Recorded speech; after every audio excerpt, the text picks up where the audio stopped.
प्रयागराज से इस वक्त मिल रही है। प्रयागराज के मदरसे पर बुलडोजर चलना है। मदरसा जामिया हबीबिया पर चलेगा बुलडोजर। नक्शा पास नहीं है इस मदरसे का। 2700 स्क्वायर फीट में बना हुआ ये अवैध निर्माण है जिस पर बुलडोजर की तैयारी अब योगी सरकार की है। प्रयागराज में 72 और मदरसे ऐसे भी हैं जिन पर ताला लगने वाला है। बिना मान्यता के चलाए जा रहे हैं ये सभी 72 मदरसे। जानकारी ये मिल रही है कि ऐसे 72 मदरसों पर अब ताला लगाने की तैयारी योगी सरकार ने कर ली है। साथ ही साथ प्रयागराज का वो मदरसा जहां पर अवैध तरीके से नकली नोट बनाए जा रहे थे, जहां पर आपत्तिजनक किताबें मिली हैं, जहां पर बच्चों का ब्रेन वॉश करने का काम हो रहा था, गलत शिक्षा दी जा रही थी, मुंबई हमला हिंदू हमला कहकर बताया गया। साथ ही साथ आरएसएस, विश्व हिंदू परिषद, बजरंग दल के खिलाफ जहर भरा जा रहा था बच्चों के दिमाग में और ये बताया जा रहा था कि कैसे ये आतंकी संगठन है। अब जब मदरसे के बारे में एक के बाद एक जानकारी सामने आई, मदरसा जामिया हबीबिया पर बुलडोजर चलाने की तैयारी है। जानकारी है कि बिना नक्शा पास कराए ये निर्माण किया गया। 2700 स्क्वायर फीट में बना हुआ ये निर्माण है जो अवैध बताया जा रहा है। साथ ही साथ बिना मान्यता के चलाए जा रहे 72 ऐसे मदरसे हैं जहां ताला लगाने की तैयारी अब शासन प्रशासन की है। इस वक्त की बड़ी खबर उत्तर प्रदेश के प्रयागराज से, जहां पर मदरसे में गलत शिक्षा दी जा रही थी, आपत्तिजनक सामान किताबें वहां से मिली हैं, ब्रेन वॉश करने का काम वहां पर हो रहा था। अब ये भी पता लगाया जा रहा है इंटेलिजेंस ब्यूरो के जरिए कि जो बच्चे यहाँ से पढ़कर निकले वो कहाँ कहाँ पहुंचे, क्या काम अभी कर रहे हैं, क्योंकि जो शिक्षा यहाँ दी जा रही है वो सही तालीम नहीं है। ऐसे में ये जानना भी जरूरी है कि वो बच्चे अभी क्या काम कर रहे हैं, किस पोस्ट पर काम कर रहे हैं, किस डिपार्टमेंट में काम कर रहे हैं, या फिर किस दिशा में गए हैं, रहते हैं, क्या देश के अलग अलग हिस्सों में ये बच्चे गए हैं या उत्तर प्रदेश में रहते हैं। तमाम बातें ऐसी हैं जो अभी जांच का विषय बनी हुई हैं। प्रयागराज के मदरसे पर बुलडोजर चलेगा, ये अभी का ताज़ा अपडेट है। मदरसा जामिया हबीबिया पर बुलडोजर चलाने की तैयारी है। जानकारी है कि 2700 स्क्वायर फीट में बना हुआ ये जो मदरसा है ये नक्शा पास किए बिना बनाया गया है। बिना मान्यता के 72 और मदरसे चल रहे हैं जहां पर ताला लगाने की तैयारी अब योगी सरकार की है। ये एक्शन उस वक्त पर हो रहा है जब बुलडोजर को लेकर ऑलरेडी सियासत गरमाई हुई है।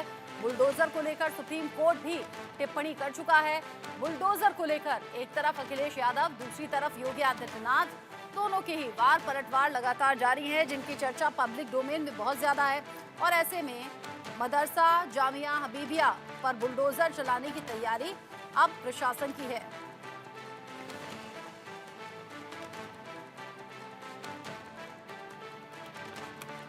उत्तर प्रदेश के प्रयागराज से ये बड़ी खबर, मदरसे पर बुलडोजर चलाने की तैयारी अब यहां प्रशासन की नजर आ रही है। यानी वो मदरसा जो अलग अलग तरीके से विवादों में रहा, जहां कानूनी शिकंजा कसता हुआ नजर आया, कई चौंकाने वाले खुलासे भी यहां से हुए हैं, उसी मदरसे पर अब बुलडोजर चलाने की तैयारी है। बिना मान्यता के ऐसे 72 और मदरसे हैं जो कि चलाए जा रहे थे, वहां पर भी ताला लगाने की तैयारी अब हो गई है।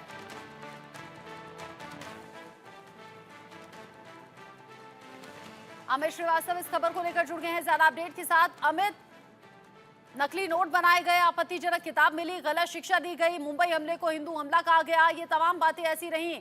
साथ ही साथ मुस्लिम कंट्रीज से 48 लाख रुपए से ज्यादा का फंड आता रहा हर साल। ऐसी तमाम बातें हैं जो अब जांच का विषय है। लेकिन अब अवैध निर्माण के चलते बुलडोजर चलाने की तैयारी भी हो गई है और इसके अलावा और ऐसे मदरसे जहां ताला लगने वाला है। पूरा अपडेट क्या है?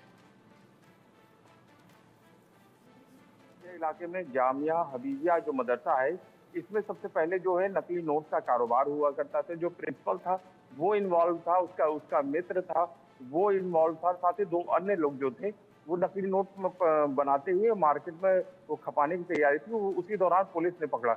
जब पूछताछ हुई तो पता चला, तो वहां जब पुलिस मौके पे गई तो उनके कमरे में जब तलाशी दी तो वहां पे एक किताब मिली। जिस किताब की बात हो रही है उस किताब में लिखा हुआ है, हेडिंग ही थी उसकी कि आरएसएस जो है आतंकवादी संगठन है। और ये किसी और ने लिखी थी, ये महाराष्ट्र के पूर्व आईजी रहे हैं एमएफ मुशर्रफ, उनके द्वारा लिखी गई थी ये कि जो किताब थी। वो मिलने के बाद से ही हड़कंप मचा हुआ है। आईबी हो, चाहे इंटेलिजेंस हो, चाहे एटीएस हो, चाहे यूपी पुलिस हो, चाहे प्रयागराज पुलिस, तभी उस पे राडार पे आ गई है, तुरंत उसकी जांच की जा रही है। वहीं अब पीडीए जो है वो कार्रवाई शुरू कर दिया है। प्रयागराज विकास प्राधिकरण की एक टीम ने कल वहां जाके मौके पे जांच करी। जांच में पाया कि ये निर्माण जो है अवैध पाया किया गया है, अवैध तरीके से बनाया गया, तो उसपे उनको नोटिस पहले इशू कराया गया, फिर दोपहर में उसको जाके सील कर दिया गया। अब सील करने के बाद जो है उसमें उनको नोटिस इशू कर दिया गया है कि आप बताइए कि आपने अवैध निर्माण क्यों बनाया, किस लिए बनाया, इसका नक्शा क्यों नहीं पास किया है, क्यों ना आपको इसको अगर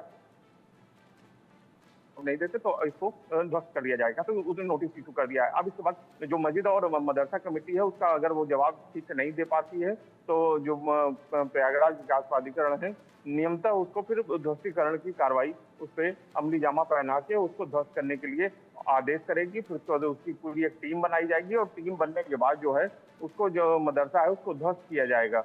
जी, ये इसमें चल रही है। साथ ही इसमें विदेशी फंडिंग की जो बात आ रही है, तो इसमें 48 लाख रुपए सालाना का विदेशी फंड आया करता था, वो भी अब खुलासा हुआ है। साथ ही और भी कई तरीके के जो फंड है वो भी हो रहे थे और साथ ही जो इस मदरसे के अंदर करीबन 106 जो विद्यार्थी थे वो पढ़ते थे, उन सब भी अब राडार पे हैं। उनसे भी पूछताछ करने की पुलिस और जो जांच टीमें हैं वो भी उसमें लगी हुई है कि इनसे जांच की जाए, इनसे पूछा जाए कि इनको कौन सी तालीम वहां पे दी जा रही थी, क्योंकि ये एक बहुत बड़ा सिंडिकेट हो सकता है और एक बड़ा खुलासा हो सकता है। इसलिए सभी जांच जो एजेंसीज हैं उन छात्रों के बारे में भी पता लगाने की लगी हुई है कि वो किन किन जिलों से आए थे, कहाँ कहाँ के रहने वाले थे, या क्या क्या उनका एड्रेस है, कौन क्या, उनके बारे में पता लगा के उन सभी को उससे पूछताछ होगी, उनसे जांच की जाएगी और जांच के बाद फिर उसके बाद एक पूरे इस मामले में पूरा एक नया एक और खुलासा हो सकता है। जिस तरह से ये खुलासे हो रहे हैं कि हो सकता है कि आतंक की पढ़ाई जो बात आ रही है कि उनको तालीम ही ऐसी दी जा रही थी कि उनका माइंड वॉश किया जा रहा था इस प्रिंसिपल के द्वारा, तो ये भी खुलासा हो सकता है। तो इसीलिए अब जांच एजेंसीज जो हैं लगातार इस चीज की क्या जांच कर रही मदरसे हैं में कि पढ़ने वाले आखिरकार किसी बच्चे या युवा से बातचीत हो पाई क्या? जब ये तफ्तीश हो रही है कि बच्चों को पढ़ाया क्या जा रहा था, तो क्या ऐसे किसी बच्चे से भी बातचीत हुई है, पूछताछ हुई है? बिल्कुल, जैसे ही ये नकली नोट का कारोबार हुआ था उसके बाद से जैसे ये बात बच्चों के अंदर पता चली या उनके पेरेंट्स को, सभी बच्चे जो हैं मदरसा छोड़ के गायब हो गए और सब अपने अपने घरों का रवाना। कोई भी बच्चा मदरसे में नहीं था। हम लोग लगातार 2 दिन 3 दिन से वहाँ डटे हुए थे, वहाँ गए, वहाँ पे बात करने की कोशिश करी, लेकिन नहीं। एक क्लर्क जो है अतीक नाम के जो थे, वही उन्हीं से मुलाकात हुई। वही बता रहे थे सारी चीजें कि उनको जो प्रिंसिपल को हम लोगों ने सस्पेंड कर दिया है और कार्यवाही ये प्रिंसिपल थे। इनके पिताजी भी यहाँ पे करीबन 55 साल से ही प्रिंसिपल थे और उसके बाद ये उनके जो बेटे हैं वो कंटिन्यू इसमें प्रिंसिपल बने हुए थे। तो ये करीबन 84 साल पुराना ये मदरसा बताया जा रहा है। तो अब ये भी जांच होगी कि अगर आखिरकार इसमें और जो पहले से बच्चे पढ़ते रहे हों वो कहाँ पे हैं, वो पूरा अब ब्यौरा निकाला जाएगा। क्योंकि हो सकता है, क्योंकि जिस तरह से स्लीपर सेल जो आतंकी स्लीपर सेल्स जो होते हैं वो इसी तरह के मोडास ऑपरेंडिस पे काम करते हैं और इसी तरह की कार्रवाइयों में रहते हैं कि इस तरह के जो सुरक्षित शहर होते हैं और सुरक्षित मदरसे होते हैं वहां पे अपनी आतंकी जो पाठशाला होता है और जो माइंड वॉश और ब्रेन वॉश, क्योंकि कई आतंकी प्रयागराज से पकड़े गए हों, चाहे बनारस बम ब्लास्ट का हो, चाहे समझौता एक्सप्रेस का, वलीउल्लाह जो आतंकवादी था वो प्रयागराज से ही पकड़ा है, उसका भाई हाँ। भी पकड़ा गया था। इस तरह से कई आतंकवादी भी प्रयागराज से पकड़े गए हैं। तो इसलिए हो सकता है कि जो स्लीपर सेल का मॉड्यूल जो है वो प्रयागराज में चल रहा हो और वो उसने इस तरह की हरकत को अंजाम करने की कोशिश में लगा रहा हो और हो सकता है कि कई जो सिर्फ छात्र अनुमान हों है, वो भी हो अभी सकता है आतंकी हो। पूरी जांच होगी तो पूरी कहानी निकलकर सामने आएगी। साथ ही साथ प्रयागराज के इस मदरसे के साथ साथ जो बाकी मदरसों का जिक्र है, वहां क्या हो रहा था, कैसे हो रहा था, ये भी जांच अब आगे बढ़ गई है।